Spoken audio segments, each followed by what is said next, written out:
Good morning everyone. We're here for a special event of Australian Muscle TV. We've got a special guest today. Our guest today is James Smith, or Jimmy. Good to see you, mate. Good to see you. Thanks Glad for to have you. James has got a really special, interesting story to tell.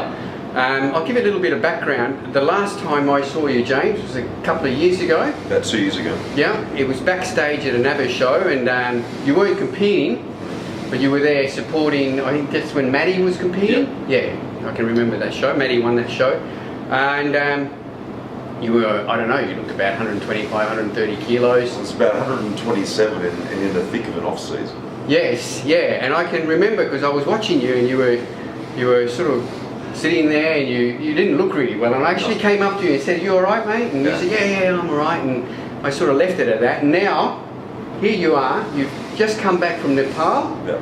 Just made a climb on Everest. Yes. Just tell us a little bit about that. What happened? How did that change, that transformation happen? What happened? For me, you know, Everest was something that I had dreamed about since I was about 18 years old.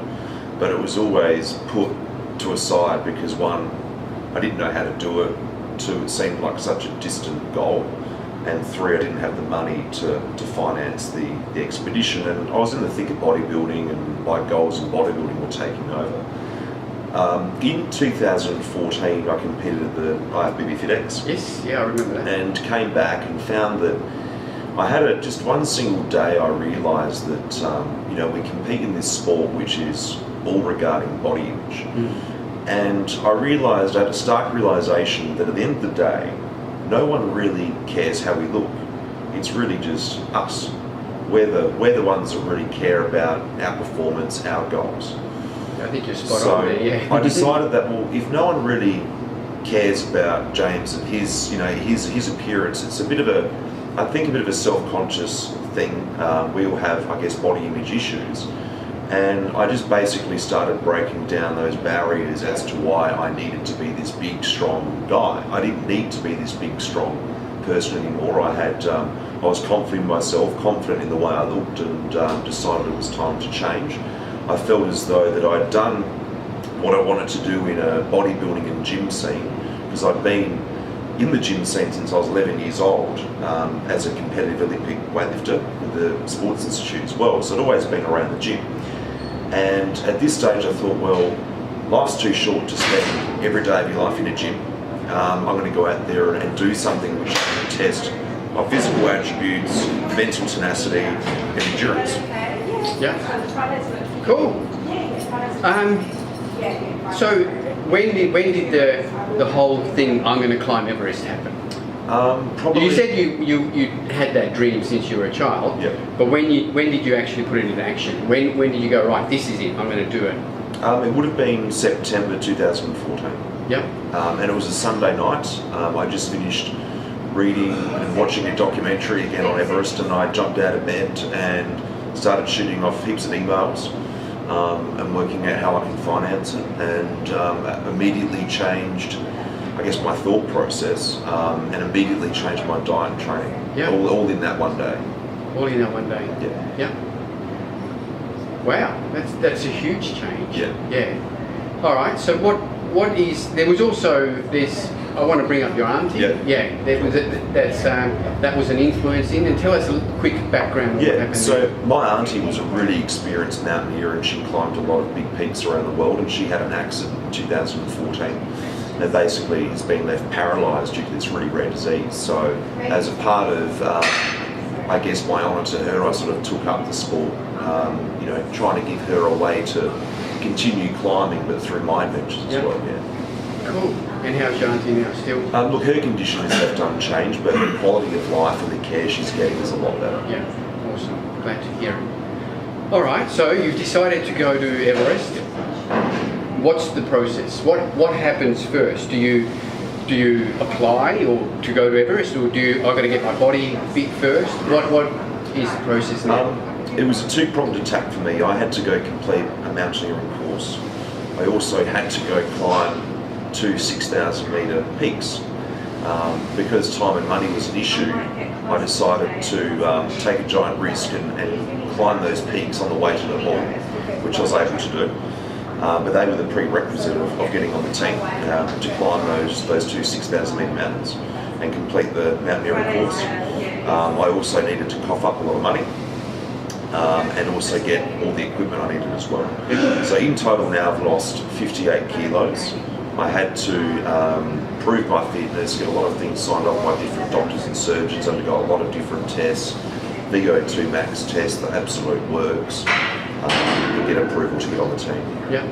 So obviously bodybuilding training versus mountaineering training is totally different. Yeah. So how do you prepare your body to climb Everest? What do you need to do to be able to climb Everest in terms of your training regime? Yep. So even when I went to Nepal, I was still too heavy, I found out.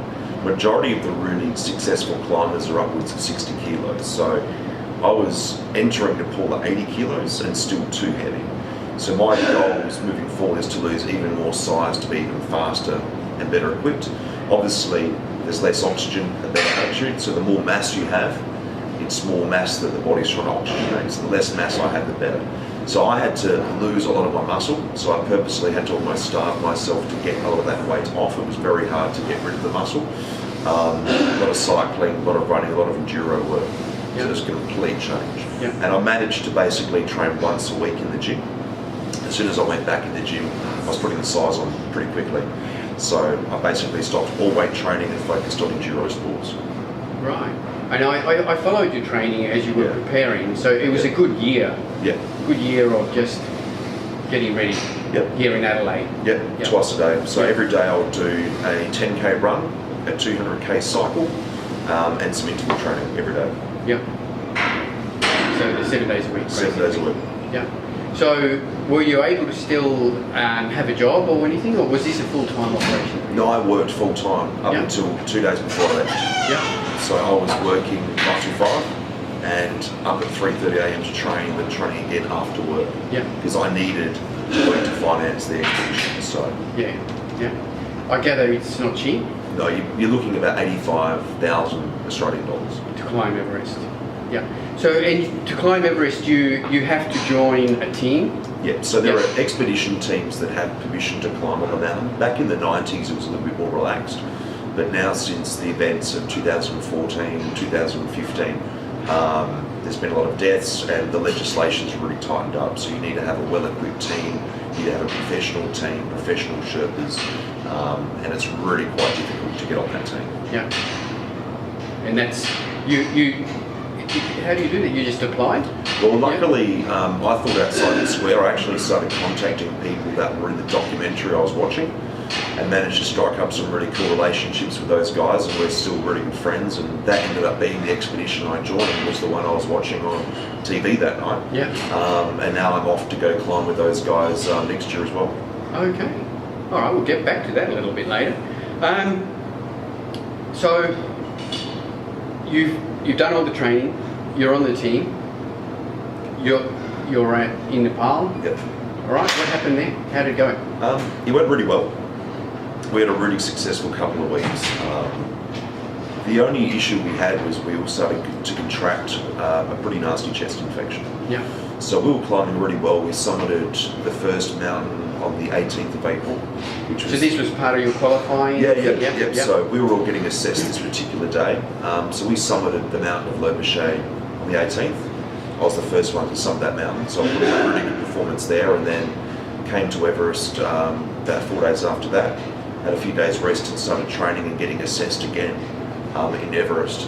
We went through 3 different qualifying sections. Weak climbers were sent home, and we were put into a fast team and a slow team. I was in the fast team. So just while you were there, so there were people on your team who just said, no, you're not going to make it. Yeah, so there were certain sections that we needed to climb through in certain time frames. Yeah. And if you didn't make that time frame, that was it. You're on the first helicopter back to Kathmandu. Yeah. Okay. We climbed successfully for about 2-3 weeks. Then my rotation with the fast team was heading up to high camp on Anzac Day. And I got into trouble at about 23,000 feet. where my chest infection just was rampant and turned into pulmonary edema. So I loved the blood, and I couldn't oxygenate any blood, and I got into trouble up there. Yeah. Yeah. So, did you recover from that, or was that the end of your expedition? No, that was the end. Basically, at that stage and that sort of altitude, nothing's going to get better. It's only going to get worse. And I was lucky that day we uncovered this problem when we did, and I was able to start climbing down. The day I came down, another climber died of the same issue. I met him climbing down that day, and he actually died. And we had 3 other people die in the week after of that same illness. So I was very lucky to get down when I did. Extremely lucky. So, what's it like? How hard is it? We see all these movies and these documentaries, and we all know, and everyone says that it's one of the most hardest. Well, it's the hardest physical thing that a human being can do. Yeah. How hard is it? Like, give us a little bit of an insight on what your body feels like, what it's like at that altitude and trying to climb those mountains. I had pictured and imagined so many things, and it was 10 times harder than I thought, even 20 times harder than I thought. Probably the best way to describe it is if you were to sprint 100 meters holding your breath, that feeling at the end of gasping for air, that's what you would experience for 15, 20 hours. Yeah. And my thing with weight training is I can come into the gym and I can do a really hard set of squats knowing, hey, this is going to be over in 30 seconds to a minute. But up there, you'd be climbing for 20, 25 hours, gasping for oxygen, in pain, knowing that you've got to endure this for another 20 hours. And that was really hard to mentally prepare yourself for. And some people up there thought they could hack it, but they didn't, and they were sent home. I think all my years weight training and bodybuilding with the mental approach to that really helped me up there. I was able to grind it out, but it was really hard. You're cold, your digestive system shuts down. We had weather up there on Everest this year of minus 65 degrees Celsius, and wind and snow and ice. So you're freezing cold, your digestive system cannot work, so you can't metabolize foods, the body starts to metabolize its own flesh. You can't go to the toilet, you don't have any saliva, the inside of your mouth burns because the air's so dry. It's a terrible place. And you're going back? Yeah, definitely. I'm going to go back in 2018. I'm going to announce some climbs for 2017, which may take me back to Nepal, but I'm getting ready for Everest 2018. Yeah. My goal is going to be to either get even more leaner and get a little bit more size off me and get even faster. Yeah, that's terrific. Well, we've really covered everything there. That was incredible insight into what you went through. And while we're at it, if there's anything, I'd like to offer Australian Muscle to help you in any way. Thanks, Kim. As you prepare for these climbs, if you need any supplements or anything, or anything in particular, just contact me. So I'm more than happy to help. I followed your journey the whole time, and I thought it was incredible. So to see, we always see and hear about people doing these sorts of things, but I thought it was inspirational for me to see someone that I know was up there. And I kept following your trip, and you've got a couple of websites and Facebook pages now, don't you? So if you want to read my blog, which is a recount of everything that happened up on Everest and other mountains, if you go to thesummitchaser.com, and also on Facebook you'll see the blog there, and every week I put up an article about the climb and a diary entry from my diary up on Everest this year. I've been reading those, and that video you put up, that was awesome. That was really incredible. I think one of the biggest things I found on Everest is that it was more the mental approach, because you're climbing past dead bodies, you're climbing past body parts, you're in areas where people So those people are still there? Yeah, there are people frozen, there's body parts frozen. You need to put in 110%, and you can't stop and be scared, or stop and I guess contradict yourself or counteract what you're there to do. You've got a job to do. And although you're surrounded by all this beautiful, these beautiful surroundings, you're there to do your job, and you've got to get moving.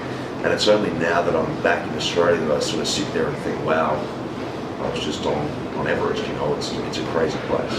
What about just something that I just quickly thought of, like, okay, remember some of the footage you filmed of the base camp, and there was tents everywhere, and, you know, is it a clean place? Like, do they make an effort to be environmentally friendly, I suppose, because that's a huge part these days. Yeah. You know, or are you climbing a mountain and it's strewn with empty oxygen bottles and stuff like that, or? So when you're on your way to Everest, you go through some army checkpoints, and they will search every inch of you. So they will actually, when you come back out of Everest, you've got to go through that same army checkpoint, and everything you take in has to be accountable for when you come out. Oh, right, yeah. So you can't leave anything on the mountain. Yeah. Base camp, the logistics of the whole expedition, I cannot comprehend how they do it.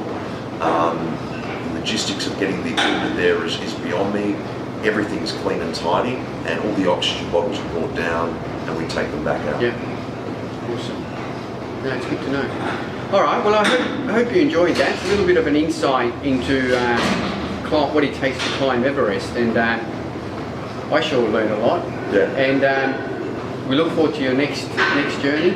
And like I said, if there's anything that Australian Muscle can do to help, just get in touch with me. Thanks, Jimmy. Thank you. Thank you, everyone, and don't forget to subscribe to the Australian Muscle YouTube channel for more videos. Thanks, everyone. Have a great day.